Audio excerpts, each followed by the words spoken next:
ગીરની કેસર કેરી જેની સ્વાદ રસિયાઓ આતુરતાથી જોઈ રહ્યા છે રાહ, પરંતુ કેસર કેરી પકવતા ખેડૂતો અને ઇજારદારો ચિંતામાં મુકાયા છે। કારણ છે કેસર કેરીનું વધુ પ્રમાણમાં ખરી પડવું અને ફૂડ ટ્રાવેલિંગ પણ અટકી જવું। 10 દિવસ પહેલા નાની કેસર કેરીના કિલોના 50 થી 60 રૂપિયા મળતા હવે તેના માત્ર 5 રૂપિયા મળે છે। ઇજારદારોને ચિંતા ખેડૂતે નક્કી કરેલી રકમ ચૂકવવાની છે, તો સામે ખેડૂતને ચિંતા છે કેસર કેરી જો આ રીતે ખરતી રહેશે તો ઇજારદારો રકમ કેવી રીતે આપશે। આ તરફ કૃષિ વૈજ્ઞાનિકોનું માનવું છે કે રાત્રિના સમયે ઝાકળ અને દિવસે ગરમી પડવાથી કેસર કેરી વધુ પ્રમાણમાં ખરી રહી છે। એવામાં મનાઈ રહ્યું છે કે ગત વર્ષની તુલનાએ આ વર્ષે માર્કેટમાં કેસર કેરી માત્ર 40% જ આવશે। આટલું બધું ખરાણ છે કે એની વાત જવા દો।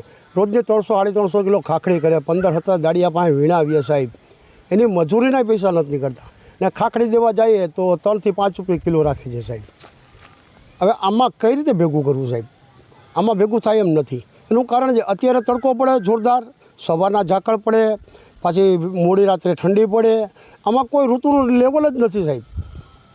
એક આંબેથી 3-4 કિલો પડે છે અને મોટો આંબો હોય તો 5-8 કિલો પડે છે સાહેબ। આમાં કંઈ રહેતું જ નથી। તમે જોઈ શકો છો આખી બગીચામાં ઓઢણી લીધી છે કોળે સાહેબ।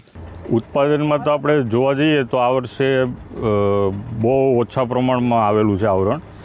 તો મારા ખ્યાલથી 1200-1500ની આસપાસનો બોક્સનો ભાવ રહેશે, કેમ કે એટલું બગીચામાં આવરણ છે જ નહીં।